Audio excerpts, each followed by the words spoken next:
What's going on, guys? This is Rob, and if you're enjoying the content here on my channel, then make sure you hit the like button and make sure you hit subscribe so you can help decide what direction the content on my channel goes in the foreseeable future.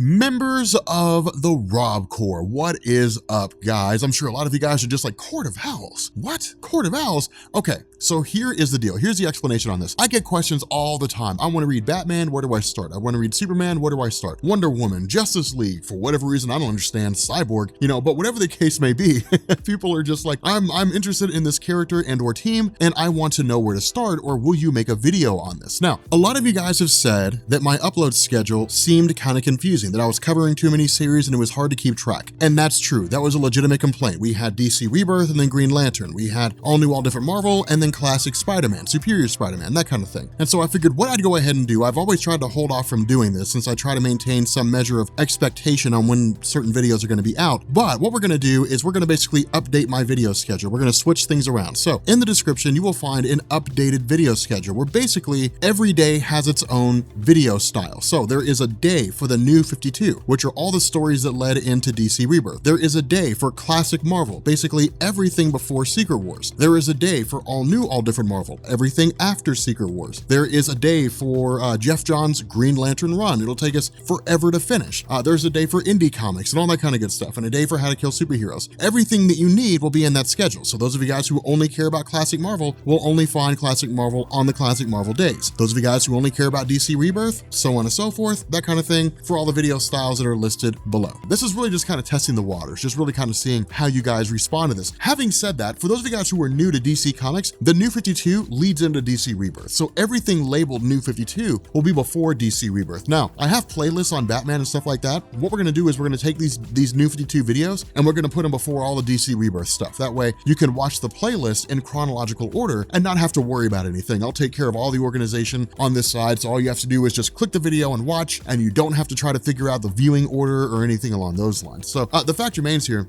New 52 Batman, Court of Owls, it's the best Batman story there ever was. Dare I say the best thing coming out of DC Rebirth. Technically, I guess the best thing leading into DC Rebirth. There we go. Scott Snyder, as the guy who was writing this story alongside Greg Capullo, they did not originate, or at least Scott Snyder did not originate on Batman with Court of Owls. In fact, he wrote a story before the New 52 called Batman Black Mirror. I was not wildly partial to it, but Scott Snyder and Greg Capullo's run on Batman in the New 52 is critically acclaimed. People absolutely love it. There was one time I went to go see Scott Snyder at New York Comic Con, and it was right at the end of his run on Batman Endgame or something like that. And the line was out the door and around the building. It was crazy how long it was to see him. It was one of the nuttiest things that I've ever seen. The fact remains here, with regards to Court of Owls, getting into the story proper, because I'm sure a lot of you guys are just like, get to the story, man. With regards to Court of Owls, this is cool because what it initially shows us is just Batman being Batman, right? Because keep in mind, this was the introduction of a lot of people to Batman comics. I mean, people knew who Batman was. He's a household name. He's a staple of pop culture in general, a staple of American society, if not world society. And so because of that, people getting into this are basically, just kind of picking this up with Batman just beating the hell out of people at Arkham Asylum. Now, really, it's just kind of like a revolt. People have managed to make their way out of their cells. We're not really told how explicitly, and it's not wildly relevant. But the funny thing is that in the middle of all this, we end up having the Joker joining the fray. Now, on the surface, this presented a really interesting scenario. And the reason why is because of the fact that the Joker is very much a wild card in the Batman mythos and even just the DC landscape as a whole. The Joker could pop up anywhere. The Joker could show up in Metropolis. The Joker could show up in Keystone City where,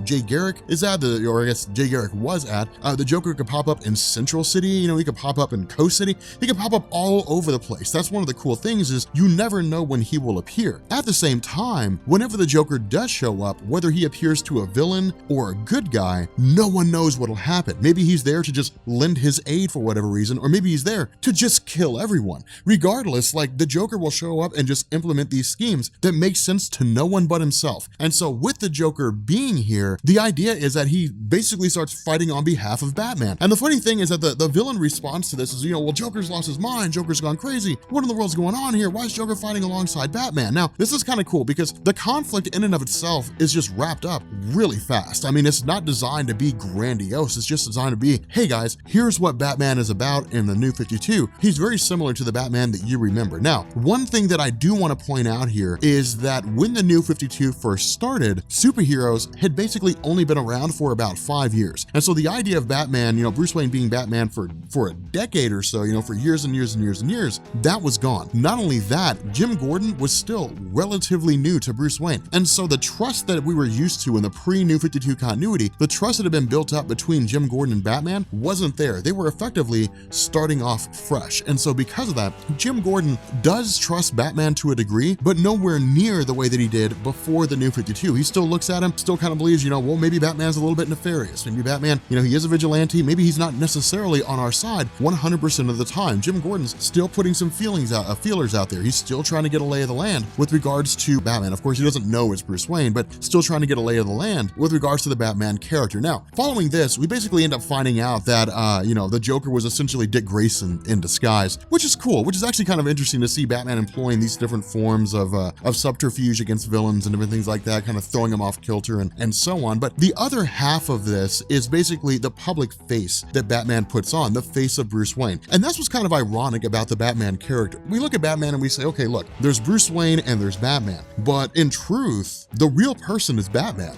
The face that the world sees is Bruce Wayne. It's almost like the line from Kill Bill, where he was talking about a staple of superhero mythology and Superman and Clark Kent, that kind of thing. Bruce Wayne is the alter ego. That's the disguise. That's the face that gets put onto the world. Batman is the actual identity. And that's what makes it so cool, is because Bruce Wayne is basically Batman. That's who he is at his core. Bruce Wayne is just the mask that he puts on when he talks to the world. But the other half of this is it shows us all the charitable works and the kind of things that he gets into. Of course, this whole notion that for the most part, he focuses heavily on the idea of trying to make Gotham City a better place. So it's a multifaceted attempt to basically make Gotham better. It's not enough to fight crime. It has to be something where he basically improves on impoverished areas. He gives money to the kind of charities that can do good in the city. So again, it's really focusing on the idea that Bruce Wayne trying to save Gotham is a two-sided coin. One side is beating up criminals in the middle of the night as Batman. The other side is putting money where it can best be used as Bruce Wayne. And so following this, we actually pick up with Harvey Bullock and we pick up with Batman with a burning sign that says, Bruce Wayne will die tomorrow, that kind of thing. But the other half of this is that there's also a guy who's basically been pinned to the wall and been injected with a ton of knives. Now, this is where the Court of Owls begins to come into play. And this is one of the reasons why the Court of Owls was so cool, is because we end up finding out there is a lot going on in the realm of Gotham that Batman just doesn't know about. What ends up happening is you basically pick up with, Batman and Jim Gordon and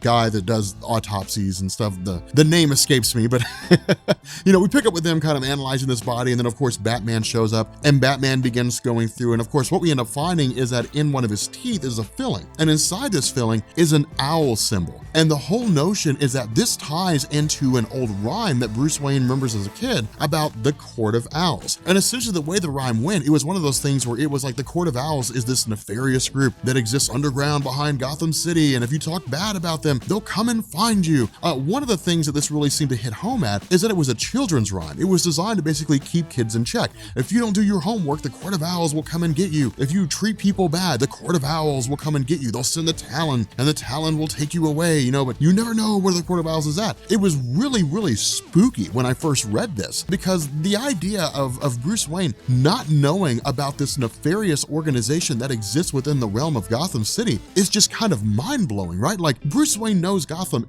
in and out. He knows it like the back of his hand. And that's the beauty of Court of Owls, is it takes the idea that Batman is Gotham and flips it on its head and says maybe there are things about Gotham that Batman doesn't know about, that Batman's totally unaware of. Now, of course, what this does is it says, look, it kind of creates this timetable of sorts where Batman has 12 hours before, whatever it is that happens leads to his death. But this actually comes, I guess, really kind of brings us to a meeting between Lincoln March and Bruce Wayne. Now, Lincoln March is a guy who's basically running for mayor. He's running for a major position in Gotham City proper. But the way that the kind of facade he puts on here, and really the way he engages in Bruce Wayne, is that they are very, very much similar. And that's kind of the cool thing here, is Bruce Wayne wants wants to put money where it can best be used. Lincoln March can make that happen. Lincoln March can basically say, hey, look, here are the areas where money can best be spent in the city. I've combed over, all the different areas that are basically struggling, the areas that are a little more abject, I guess, delving in abject poverty than anything else. Money can be put in these different places and it can be used the most effectively. The problem with this is that in the middle of this whole discussion, we basically end up running directly into the Talon. Now, the Talon is effectively the long arm of the Court of Owls.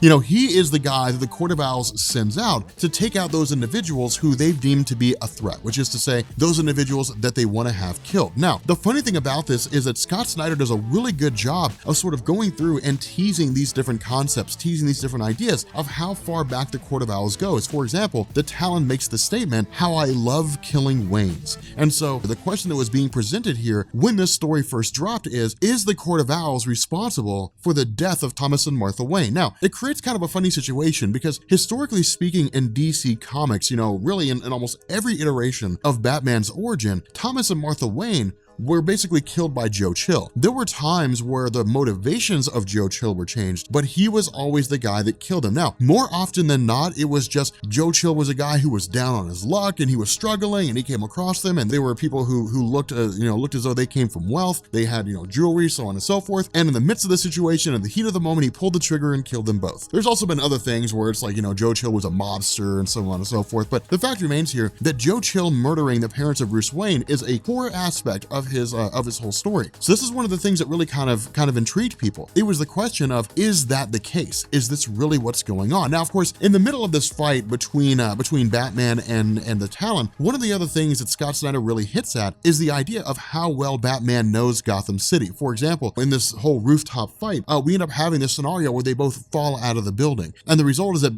Bruce Wayne basically says, I know this city like the back of my hand. I know where the gargoyles are positioned around this building. And so I know where to jump out. I know where to go. I know how to make sure that I can survive by grabbing onto something. The Talon doesn't know that. And so where, Bruce Wayne jumps onto this gargoyle, the Talon presumably falls to his death, only for us to find out that the Talon is very much alive, which is revealed to us when he basically kills the paramedic. So again, what we end up doing is we basically follow this path that Bruce Wayne's going on in order to learn everything that's going on. And that's the other half of this. Scott Snyder spent a lot of time focusing on the notion of Bruce Wayne very much being a detective. Bruce Wayne very much being a guy who doesn't just go out and beat people up and punch around criminals and stuff like that. He uses his mind as much as he uses his fists and his feet. And so it's kind of cool because it's Scott Snyder basically reaffirming what existing Batman fans already know and informing new Batman fans that Bruce Wayne is a multifaceted guy. He's a jack of all trades and a master of all trades. He knows how to do it all. This eventually leads into Bruce Wayne meeting directly with Lincoln March. Of course, Lincoln March having been injured in the assault, but Lincoln basically kind of issues out this warning to Bruce Wayne that says, look, man, you have to watch out for the Court of Owls. Now, one major theme here is that Bruce was like, there is no Court of Owls. I would know if the Court of Owls exists. I'm Batman. If the Court of Owls is there, I know about it. I know Gotham better than anybody. And if the Court of Owls was real, I guarantee they would have been arrested, or I'd be keeping tabs on them or something like that. Now, what Lincoln does is he gives us like this really, really spooky situation. He's basically kind of told, look, I was warned by the Court of Owls, and what they did is they basically put like a little owl nest with some bones in my home.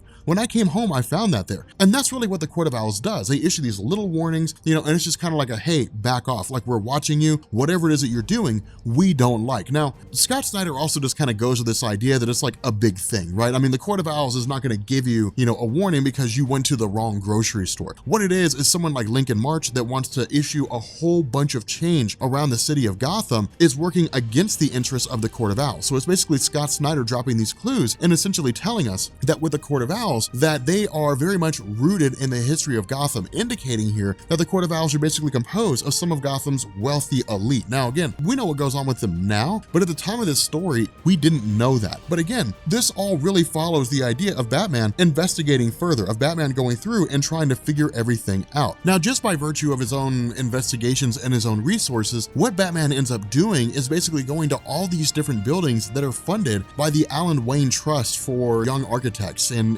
Gotham City, basically those individuals that are being given charity money for the purpose of improving Gotham City's skyline. And every time he goes to the 13th floor, he ends up finding this small little place where evidence of the Court of Owls exists, and all of them seem to be locations of where the Talon resides. Now, the reason why this is kind of important is because Scott Snyder gives us these really kind of spooky but really cool instances of how smart Batman is. One of the things that he says is that cities are by definition very superstitious places. People, keep all kinds of superstitions. They throw salt over their shoulder and different things like that. It's not something that happens all the time, but there are people who are there. Alan Wayne was a very superstitious member of the Wayne family, and the result was that throughout his own life, he believed the number 13 was unlucky, as did a multitude of people. And so back in the early days of when cities were being built, when people were still very superstitious, when they built buildings, they would skip over the 13th floor. You would just go from 12 to 14. And the result is that you would keep this little section of the building where the 13th floor would normally be, and that would basically house the bad luck. And so in the mind of Bruce Wayne, if the Court of Owls exists, that would most likely be where they would reside or where evidence would belong.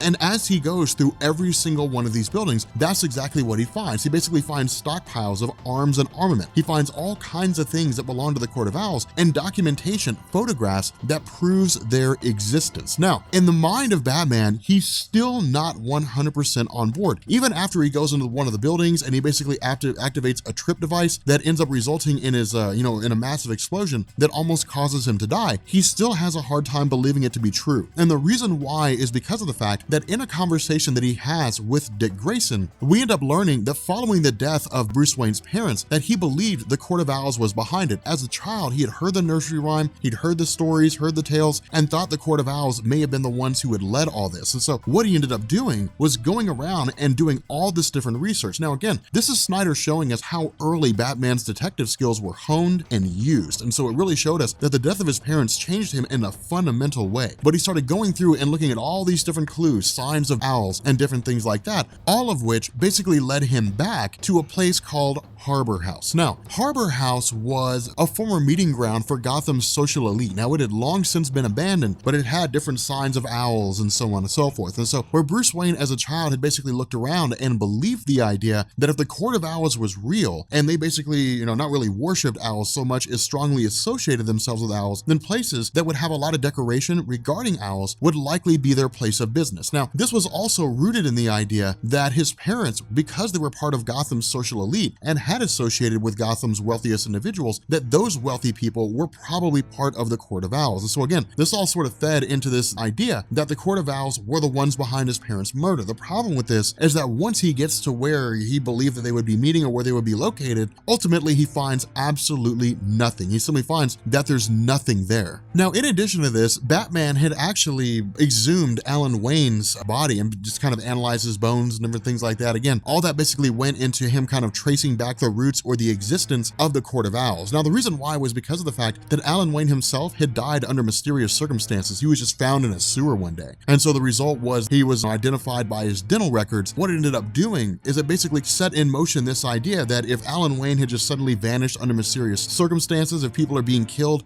without any real indication of why, if the Court of Owls does exist, then the sewer may very well hold the answer. Now again, Snyder's just kind of connecting these dots and he's just kind of bringing them together in a natural progression, which does make sense. But what Batman does is he says, look, on the bones of Alan Wayne was this kind of weird material, kind of like a white powder of sorts, which doesn't make any sense because of the fact that there's no material in the sewers of Gotham that has that same kind of substance attached to them. And so the indication seems to be that Alan Wayne was held in a place that was within Gotham, but not visible to the normal human eye, meaning it was very much hidden away. And so of course, where he's in the middle of this whole investigation, he's ultimately surprised and subdued by the Talon, after which he wakes up in the labyrinth of the Court of Owls. Now, this is one of the coolest moments. And the reason why is because this shows us how easy it is for the Court of Owls to break the Batman, but it also shows us how far back they go and how extensively they've reached out and assassinated various people. Now, the Court of Owls, as they're shown to us, are basically people who wear these owl masks or these really, really cool masks over their faces. When this story came out, people were just cosplaying as Court of Owls. I mean, that's all you saw at Comic-Cons, were just like Court of Owl masks, and it was so cool to see. But the whole idea is that as he goes through this labyrinth, he's effectively losing his mind. He's losing his sanity. Now, this appears to be a combination of isolation and just constant exposure to light. The fact that he can't sleep. I mean, he's sleep deprived, he's almost dehydrated, hungry. I mean, it's just all these different things that sort of come together for the purpose of pushing Batman to the absolute brink of his sanity. And this really comes to play when he hallucinates his parents, who in turn basically begin kind of, rematerializing and dissolving and then turning into bats. And so again, it gets really, really crazy. But in the middle of all this, when he's basically just kind of losing his mind, starting to go insane, he's attacked from behind by the Talon and at least presumably killed. Now, again, this is really kind of Snyder just wrapping things up quick, fast, and in a hurry. But again, this is really significant here because very rarely have we ever seen Batman out of control, which is to say, not in control of his surroundings or not calm or not collected. That's a hallmark of Batman. No matter how bad it gets, no matter how terrible things are, Batman is the one guy that always stays sane. He's always the one guy that's like, there's got to be a way to think ourselves out of this. There's got to be a way for us to initiate a plan or to do something. He's the backbone of really the Justice League in a lot of ways. I mean, you got Superman, who's just pure strength. You have Wonder Woman, who's strength and strategy. You have Green Lantern. I mean, you have all these different characters. Batman is the backbone of the Justice League in terms of his intelligence, his resources, his ability to basically think himself and others out of almost any situation, to have a plan for virtually any scenario. To see him broken, to see him pushed to the brink of almost complete and total insanity is crazy. And it was absolutely nuts to read this at the time that it came out. It was like, good God, like Batman's lost his mind. And so it's really cool. But of course, what we end up having here is the scenario of the Court of Owls playing out, in the sense that when a person basically goes against the wishes of the court, when they're issued a warning and they ignore it and they're brought to the labyrinth, they're basically kind of pushed to the point of insanity and they're told, you're going to lose your mind and then we're effectively going to kill you. And basically they're just kind of sacrificed. Now the judgment is made by the court themselves and the Talon is the one who carries it out. And so with the Talon being the agent of Batman, the Talon basically just kind of beats him up, fights him, with the intention of killing him. And then Batman more or less just kind of falls prey to his darker side. Now, the way this is shown by Greg Capullo and the way that it's written by Scott Snyder is a perfect example of how a metaphor meets reality, in the sense that Batman falling into his darker side, Batman basically losing his human nature and becoming a dark version of himself, is manifested in terms of how he looks. Now, he doesn't actually look this way. He hasn't grown teeth or anything like that. It's just kind of here to show us this is where Batman is now. He's basically dark. He's brooding. He's, not really evil. He's just kind of lost his humanity, even if only for a temporary amount of time. And so he's very, very feral. And so in this moment of desperation, in this moment of panic, he basically begins going against the Talon and fighting him off as best he can. But the other half of this is that Scott Snyder very much focuses on the intelligence of Batman, which is to say that once he recovers from this temporary insanity, once he subdues the Talon, he also just kind of goes back to being as intelligent as he is. And one of the things that he had done was that when he was going through the labyrinth, he had come across an old camera. Now, with regards to the court, because of the fact that they're so rooted in antiquity, because they use so many antique things, the camera that they use dates all the way back to the days when they basically used magnesium in order to create flashes in cameras. Now, in addition to being able to use magnesium, there was also flash powder, which is a combination of potassium chlorate and magnesium. And so what Batman basically realized was that inside this camera was essentially a filament plate that was made of potassium chlorate, and that because of the fact that he's so familiar with Gotham, he was in turn able to realize that the statue was basically white marble instead of construction marble, which makes it easier, it makes it softer and more prone to destruction. And so by putting these two together, he basically realizes he has a way out. He ignites the potassium chlorate, blows up the fountain, and escapes down through a hole. And that's the coolest thing here, is it shows us how smart Batman is, how capable he is. Now again, this is also basically Scott Snyder saying that this whole story about showing how Batman didn't know the Court of Owls existed really kind of hits home to the idea that yes, he's not as familiar with Gotham City as he would like, but he still knows it better than almost anybody. Not only that, it also shows us the arrogance and the hubris of the Court of Owls. And so that's kind of Scott Snyder bringing things back to roots, saying, hey, look, here's this clandestine organization that Batman never really seemed to know about. They seem almost, supernatural in terms of their form and function, but at the end of the day, they're people. They're bad guys. They're arrogant, they have hubris, they believe that nobody can defeat them. They've existed so long from the shadows that they can't envision a scenario where they could not only be discovered, but brought down. And so again, it's really just kind of hitting home to the nature, kind of wrap everything back around to the core of the Batman comics. But the other half of this is we end up finding out that this Talon was only one of them, that there have been a multitude of Talons that exist. And so what we'll actually find out in the next video is how these Talons come into existence. That is to say, what the Court of Owls does to create them. And we also end up finding out that there was a lot more to Dick Grayson being a character than we originally thought there was. But if you guys are new here to Comics Explained and you guys enjoyed this video, make sure you hit the sub button to become part of the Rob Corps. If you guys are interested in this kind of New 52 thing, where we basically go back and cover the older New 52 stories leading into DC Rebirth, post a comment, let me know, and I will catch you guys later. Peace.